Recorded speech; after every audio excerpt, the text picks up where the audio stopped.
Bonjour à tous et bienvenue dans une nouvelle vidéo, ravie de vous retrouver aujourd'hui pour une journée couscous.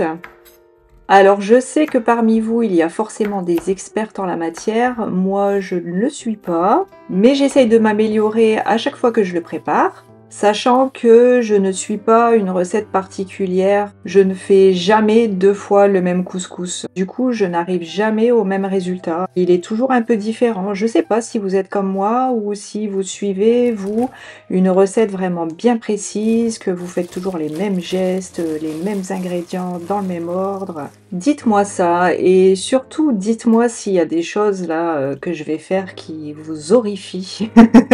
J'espère pas hein, quand même. Mais on sait jamais, hein. Peut-être vous allez vous dire mais elle a cru qu'elle était en train de faire un bœuf carotte. Bref, je commence par m'occuper des légumes. Alors ici, je l'ai préparé avec carottes, oignons, navets, courgettes, du chou frisé et du potimarron. Une fois tous les légumes coupés, épluchés, etc., je les mets à tremper dans des grands saladiers remplis d'eau. Et pendant ce temps, je commence à préparer mon fond de sauce. Alors, peut-être que déjà, à partir de là, maintenant, vous allez vous dire, mais qu'est-ce qu'elle fait? D'habitude, je mets les merguez à cuire directement au four dans un plat, mais j'aime bien récupérer un petit peu du jus de cuisson des merguez. Donc je me suis dit, autant les mettre directement dans le fond de sauce. Donc je commence à les pré-cuire dans le couscoussier, et ensuite je finirai la cuisson au four. Mais au moins, j'ai récupéré tout de suite les sucs de cuisson de la merguez, et je vais pouvoir commencer à préparer mon fond de sauce directement dedans.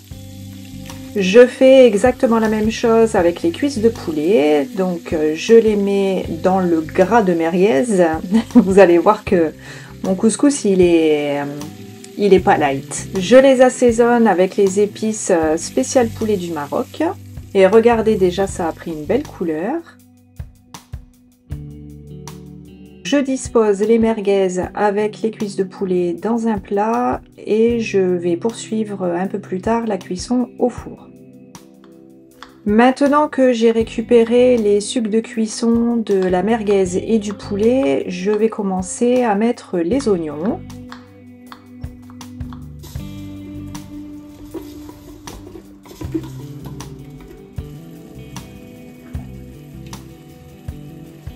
J'ajoute ensuite une bonne poignée de persil et de coriandre fraîche. Je fais revenir ça quelques minutes. J'avais cuisiné la veille une sorte de pot-au-feu avec juste des carottes, du navet et de l'agneau. Et il me reste du bouillon, donc je vais en profiter pour le mettre dedans. Parce que là justement je ne mets pas d'agneau aujourd'hui dans le couscous, mais il y aura quand même un petit goût avec le bouillon. Et aujourd'hui, je le prépare avec du collier de veau. J'assaisonne avec un peu d'oignon séché, ça c'est pareil, ça vient du Maroc. Mais on en trouve facilement dans les magasins, par chez nous, c'est les oignons frits en fait. Ça donne un bon goût à la sauce. J'ajoute également le mélange d'épices pour les viandes. J'ai saisi la viande dans les oignons, le bouillon est chaud, je vais maintenant pouvoir l'ajouter dans le couscoussier.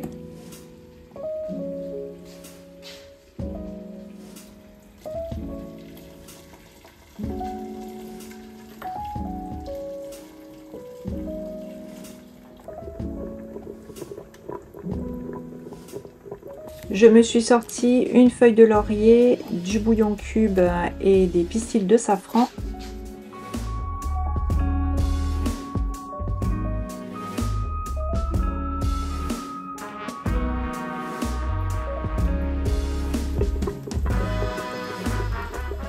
J'ajoute ensuite une bonne quantité de concentré de tomate, du curcuma, un peu de gingembre et surtout du cumin. On peut maintenant ajouter les légumes. Alors je commence par les plus longs à cuire. Donc en dessous les carottes, ensuite les navets, par-dessus la courgette. Et je complète avec de l'eau, mais vous voyez, je ne vais pas aller jusqu'en haut, je n'immerge pas les courgettes. Et dans le panier vapeur, pour le moment, je vais commencer la cuisson du chou et du potimarron, mais vous allez voir que je vais les retirer après quand j'aurai besoin de faire la semoule.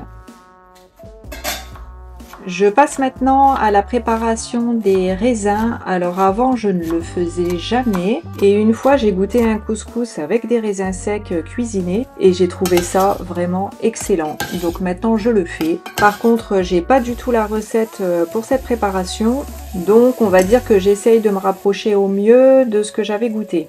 Je fais donc revenir des oignons finement émincés dans un peu de beurre avec une pincée de cassonade, de la cannelle, un peu de sel et de poivre. Il me restait pas beaucoup de raisins, par contre j'avais des canneberges séchées dans mon placard, alors je me suis dit tiens pourquoi pas. Je fais cuire ça tranquillement et je récupère un petit peu de bouillon.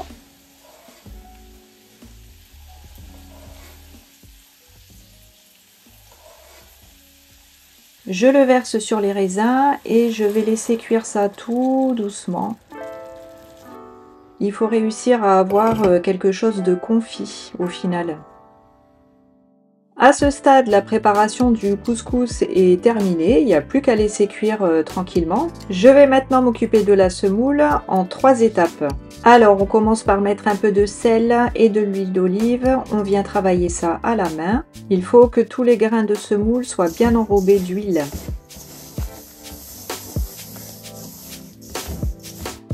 J'ajoute une première fois de l'eau et je continue à travailler à la main.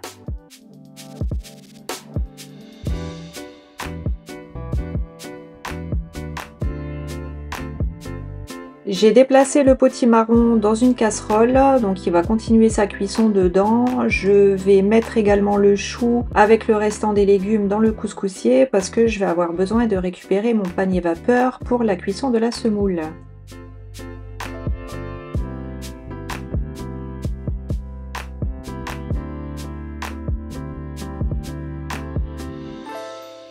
On verse donc la semoule dans le panier vapeur et on va procéder à la première cuisson. En tout, on en aura 3.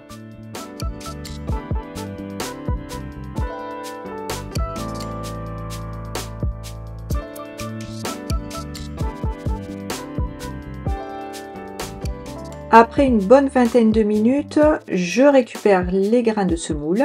Je ne peux pas vraiment vous donner d'indication de temps, mais en fait, quand vous voyez la vapeur traverser la semoule, vous la retirez. On ajoute de l'eau et on vient la travailler. Moi ici, j'utilise un fouet pour pas me brûler. Au Maroc, j'ai vu les femmes comment elles faisaient. En fait, elles utilisent des grands tamis, sauf qu'elles préparent le couscous en général pour une vingtaine de personnes. Donc avec le tamis, ça va bien. Moi ici, pour 4, je trouve qu'avec le fouet, c'est hyper pratique finalement. Ça sépare bien les grains de semoule.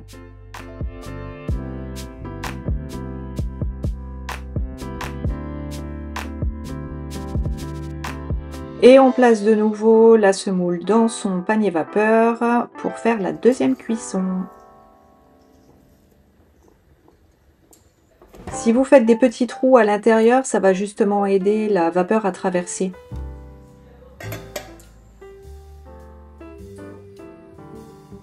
La deuxième cuisson est terminée, je récupère une nouvelle fois ma semoule, j'ajoute encore de l'eau, je travaille au fouet.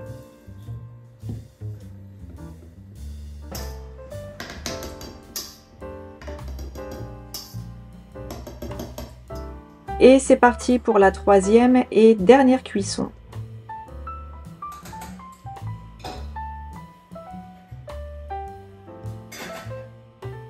J'ai retiré les merguez, mais je poursuis la cuisson du poulet.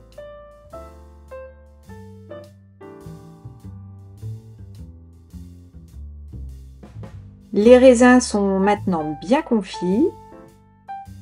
Le potimarron est cuit.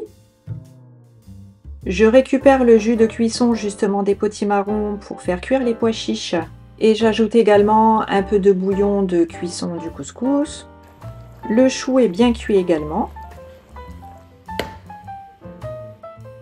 Et vu qu'à la maison, ceux qui mangent les pois chiches sont aussi ceux qui mangent pimenté, je mets la harissa directement dedans.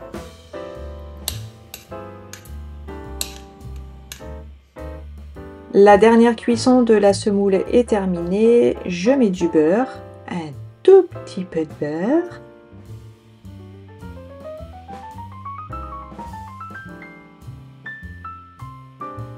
Et un peu de sel.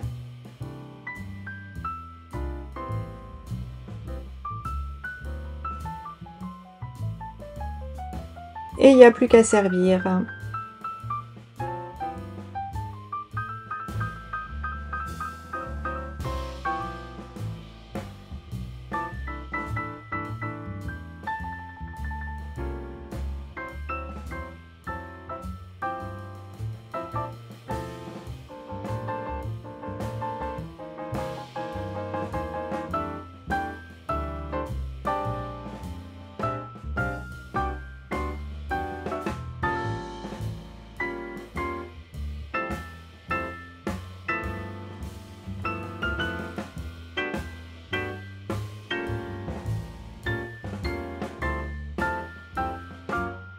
Et j'ai aussi fait un thé à la menthe. Alors on commence par faire bouillir de l'eau, on met le thé vert dans la théière et on va le rincer plusieurs fois à l'eau bouillante pour ne pas qu'il soit trop amer. Donc on met une petite quantité d'eau sur les feuilles de thé, on fait tourner et on rince. Et on fait ça autant de fois que nécessaire, il faut que l'eau de rinçage ne soit plus trop foncée.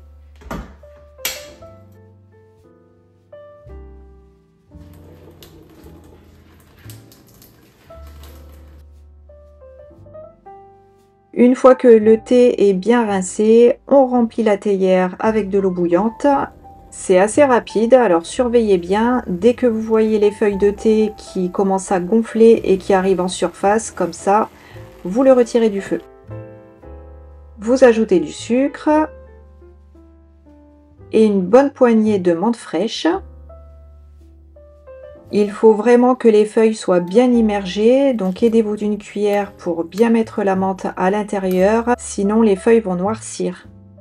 Ces petits cristaux viennent également du Maroc, c'est de la résine qui va aider le thé à mousser quand on va le mélanger.